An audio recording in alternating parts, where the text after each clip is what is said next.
Eclesiastes, capítulo 5. Guarde o pé quando você entrar na casa de Deus. Chegar-se para ouvir é melhor do que oferecer um sacrifício de tolos, que fazem o mal sem se dar conta. Que a sua boca não se precipite, nem se apresse o seu coração em pronunciar uma palavra diante de Deus. Porque Deus está nos céus, e você aqui, na terra. Portanto, sejam poucas as suas palavras. Porque das muitas preocupações vêm os sonhos, e do muito falar, palavras tolas.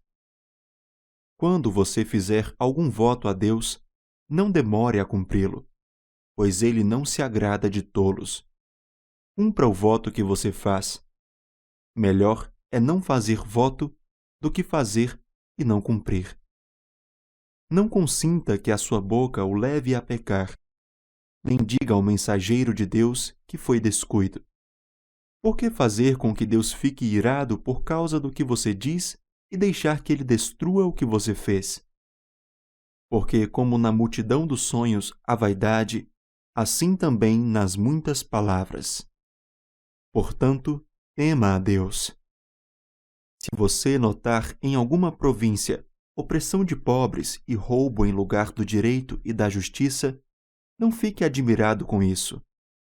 Porque o que está num posto elevado tem acima de si outro mais elevado que o explora, e sobre estes há ainda outros mais elevados que também exploram. O proveito da terra é para todos, até o rei se serve do campo. Quem ama o dinheiro jamais se fartará de dinheiro, e quem ama a abundância nunca ficará satisfeito com o que ganha. Também isto é vaidade. Onde os bens se multiplicam, também se multiplicam os que deles comem. E que proveito têm os donos, a não ser o de ver esses bens com seus olhos? Doce é o sono do trabalhador, quer coma pouco, quer muito. Mas a fartura do rico não o deixa dormir. Há um grave mal que vi debaixo do sol: as riquezas que os seus donos guardam para o seu próprio prejuízo. E se essas riquezas se perdem num mau negócio, o filho que esse homem gerou ficará de mãos vazias. Como saiu do ventre de sua mãe, a saber, nu, assim voltará, indo-se como veio. E do seu trabalho nada poderá levar consigo. Também isto é um grave mal. Precisamente como veio, assim ele vai. E que proveito terá de haver trabalhado para o vento? Em todos os seus dias comeu o seu pão nas trevas, com muito enfado, com enfermidades e indignação. Eis o que eu vi. Boa e bela coisa é comer e beber e desfrutar o que conseguiu de todo o seu trabalho, com que se afadigou debaixo do sol durante os poucos dias da vida que Deus lhe deu. Porque esta é a sua porção. Quanto àquele a quem Deus conferiu riquezas e bens e lhe deu poder para deles comer, receber a sua porção e desfrutar do seu trabalho, isto é dom de Deus. Porque não ficará pensando muito nos dias da sua vida, pois Deus lhe enche o coração de alegria. Capítulo 6. Há um mal que vi debaixo do sol e que pesa sobre a humanidade.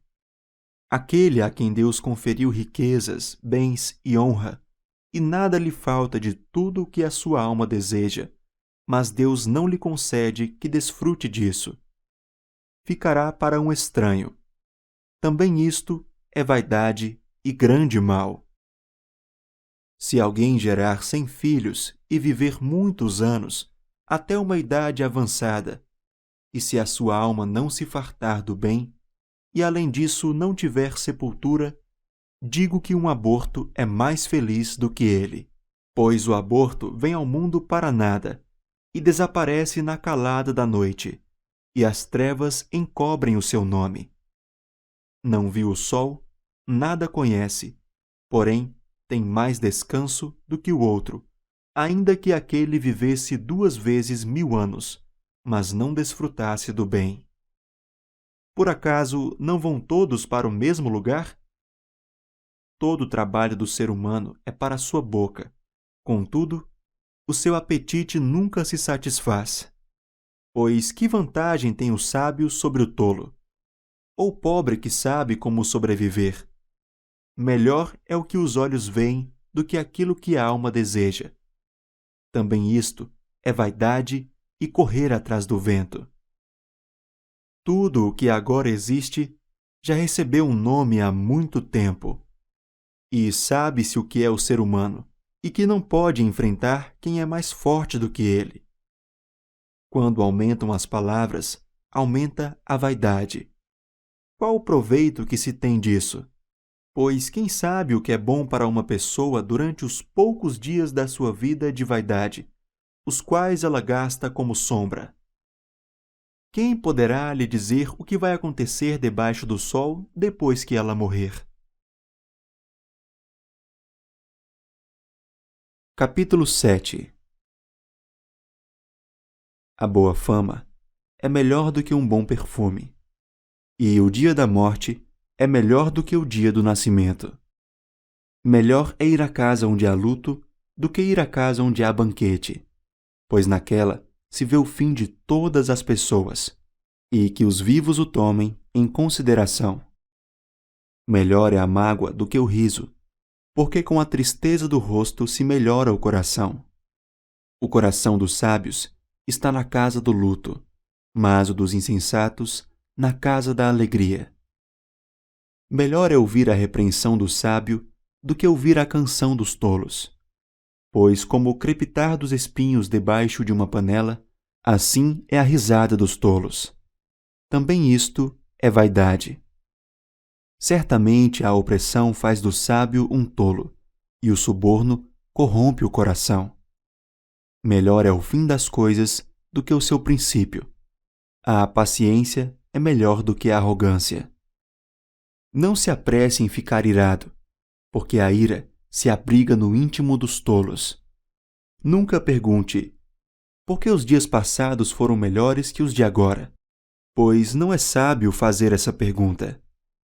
Boa é a sabedoria havendo herança. Ela é proveitosa para os que veem o sol. A sabedoria protege, do mesmo modo que o dinheiro, mas a vantagem da sabedoria é que ela dá vida a quem a possui. Observe as obras de Deus, pois quem poderá endireitar o que ele fez torto? No dia da prosperidade, seja feliz. Mas no dia da adversidade, considere que Deus fez tanto este como aquele, para que o ser humano não descubra nada do que há de vir depois dele. Tudo isto vi nos dias da minha vaidade. Há justos que perecem na sua justiça, e há ímpios que prolongam seus dias na sua maldade. Não seja demasiadamente justo, nem exageradamente sábio, porque você destruiria a si mesmo.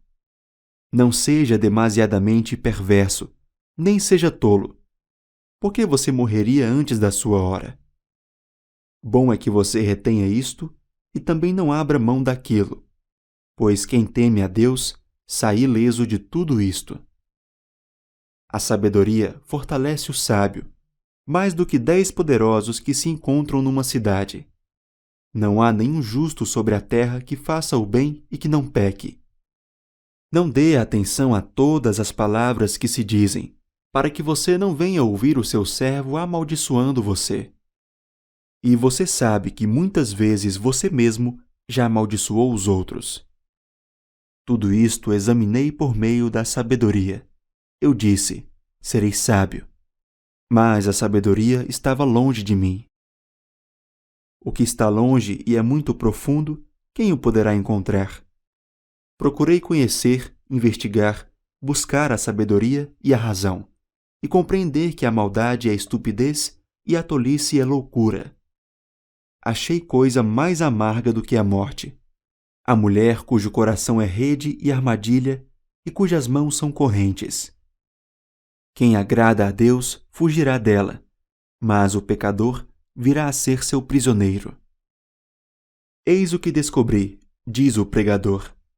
Conferindo uma coisa com outra, para a respeito delas formar o meu juízo, juízo que ainda procuro e não encontrei. Entre 1000 homens, achei um como esperava, mas entre tantas mulheres, não achei nem sequer uma.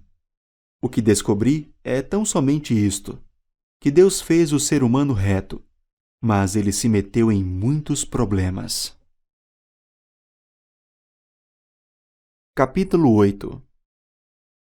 Quem é como o sábio? E quem sabe a interpretação das coisas? A sabedoria faz reluzir o rosto de uma pessoa e muda a dureza do seu semblante. Eu digo a você, observe o mandamento do rei, e isso por causa do juramento que você fez diante de Deus. Não tenha pressa em sair da presença dele, nem insista em fazer o que é mal, porque ele faz o que bem entende. Porque a palavra do rei tem autoridade suprema. Quem pode lhe perguntar o que você está fazendo? Quem guarda o mandamento não experimenta nenhum mal, e o coração do sábio conhece o tempo e o modo certo de agir. Porque há um tempo e um modo para todo propósito, porque é grande o mal que pesa sobre o ser humano. Ninguém sabe o que vai acontecer, pois quem poderá lhe dizer o que vai acontecer? Não há ninguém que tenha domínio sobre o espírito para o reter, nem tampouco quem tenha poder sobre o dia da morte. Não há como escapar desse combate, e a maldade não poderá livrar os que a praticam. Tudo isso vi quando comecei a pensar no que se faz debaixo do sol. Há um tempo em que uma pessoa tem domínio sobre outra pessoa para seu próprio mal.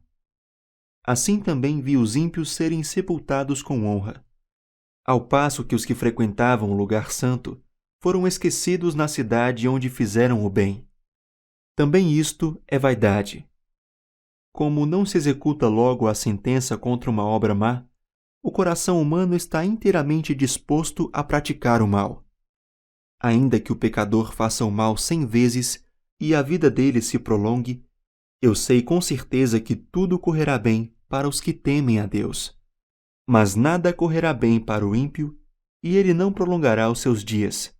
Será como a sombra, visto que não teme a Deus. Ainda há outra vaidade sobre a terra. Justos que são tratados segundo as obras dos ímpios, e ímpios que são tratados segundo as obras dos justos. Digo que também isto é vaidade. Por isso exalto a alegria, porque para o ser humano não há nada melhor debaixo do sol do que comer, beber e alegrar-se. Pois isso o acompanhará no seu trabalho, nos dias da vida que Deus lhe dá debaixo do sol. Quando me dediquei a conhecer a sabedoria e a ver o trabalho que há sobre a terra, pois nem de dia nem de noite se consegue conciliar o sono, contemplei toda a obra de Deus e vi que o ser humano não pode compreender a obra que se faz debaixo do sol. Por mais que se esforce para descobrir, não a entenderá. E ainda que o sábio diga que conseguirá conhecê-la, nem por isso a poderá achar. Capítulo 9. Tenho refletido sobre todas as coisas para chegar à seguinte conclusão: os justos e os sábios, com seus feitos, estão nas mãos de Deus. E se é amor ou se é ódio que está à sua espera, isso ninguém sabe. Ninguém sabe o que vai acontecer. Tudo acontece igualmente com todos. O mesmo acontece com o justo e com o ímpio, com o bom e com o mau, com o puro e com o impuro, com o que oferece sacrifícios e com o que não os oferece, com o bom e com o pecador, tanto com o que faz juramentos como aquele que tem medo de fazê-los. Este é o mal que há em tudo o que se faz debaixo do sol. A mesma coisa acontece com todos. Também o coração das pessoas está cheio de maldade. Está cheio de loucura enquanto elas vivem. depois, rumo aos mortos. Para aquele que está entre os vivos, há esperança, porque mais vale um cão vivo do que um leão morto. Porque os vivos sabem que vão morrer, mas os mortos não sabem nada e não têm nenhuma recompensa a receber, porque a memória deles jaz no esquecimento. Amor, ódio e inveja para eles já não existem mais. Eles estão afastados para sempre de tudo o que se faz debaixo do sol. Portanto, vá e coma com alegria o seu pão e beba com prazer o seu vinho, pois Deus já se agradou do que você faz. Que as suas vestes sejam sempre brancas e que nunca falte óleo sobre a sua cabeça. Aproveite a vida com a mulher que você ama. Todos os dias dessa vida fugaz que Deus lhe deu debaixo do sol, porque esta é a parte que lhe cabe nesta vida pelo trabalho com que você se afadigou debaixo do sol.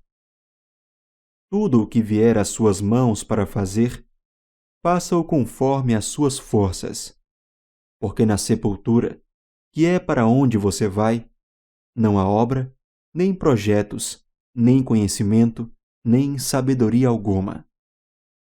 Vi ainda, debaixo do sol, que os mais rápidos nem sempre ganham a corrida, que os mais fortes nem sempre vencem a batalha, que os sábios nem sempre têm pão, que os prudentes nem sempre têm riqueza, que os inteligentes nem sempre são honrados, mas que tudo depende do tempo e do acaso, pois ninguém sabe a sua hora. Assim como os peixes que são apanhados na rede traiçoeira, e como os pássaros que são pegos na armadilha, assim também os filhos dos homens se enredam no tempo da calamidade, quando esta cai de repente sobre eles. Também vi este exemplo de sabedoria debaixo do sol, que me pareceu excelente. Havia uma pequena cidade onde moravam poucos homens. Um rei poderoso atacou a cidade, sitiou-a e levantou contra ela grandes rampas de ataque. Nessa cidade se encontrava um homem pobre e sábio, que poderia ter livrado a cidade com a sua sabedoria. No entanto, ninguém se lembrou daquele pobre. Então, eu concluí que a sabedoria é melhor do que a força, mesmo que a sabedoria do pobre seja desprezada e as suas palavras não sejam ouvidas. As palavras dos sábios, ouvidas em silêncio, valem mais do que os gritos de quem governa entre os tolos. Melhor é a sabedoria do que as armas de guerra, mas um só pecador destrói muitas coisas boas. Capítulo 10. Assim como a mosca morta faz o óleo do perfumador exalar mau cheiro, assim também uma pequena tolice pode ter mais peso do que a sabedoria e a honra. O coração do sábio se inclina para o bem, mas o coração do tolo se inclina para o mal. Quando o tolo vai pelo caminho, falta-lhe o entendimento, e assim mostra a todos que é mesmo um tolo. Se aquele que governa ficar indignado contra você, não deixe o seu lugar, porque o ânimo sereno acalma grandes ofensas. Ainda há um mal que vi debaixo do sol, um erro cometido pelos que governam. Os tolos colocados em muitos postos elevados, enquanto os ricos ocupam os postos inferiores. Vi servos andando a cavalo e príncipes andando a pé como se fossem servos. Quem abre uma cova acaba caindo nela, e quem arromba um muro será mordido por uma cobra.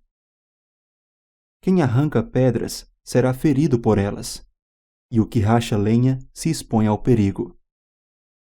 Se o machado está embotado e ninguém o afia, é preciso redobrar a força, mas com sabedoria se obtém êxito.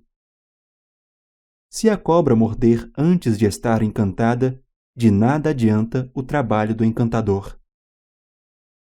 As palavras do sábio lhe trazem favor, mas o tolo é destruído pelo que diz. As primeiras palavras de sua boca são tolice, e as últimas, loucura perversa. O tolo multiplica as palavras, mas o ser humano não sabe o que vai acontecer. O trabalho do tolo o fatiga, pois nem sabe ir à cidade. Ai de você, ó terra cujo rei é criança e cujos príncipes se banqueteiam já de manhã.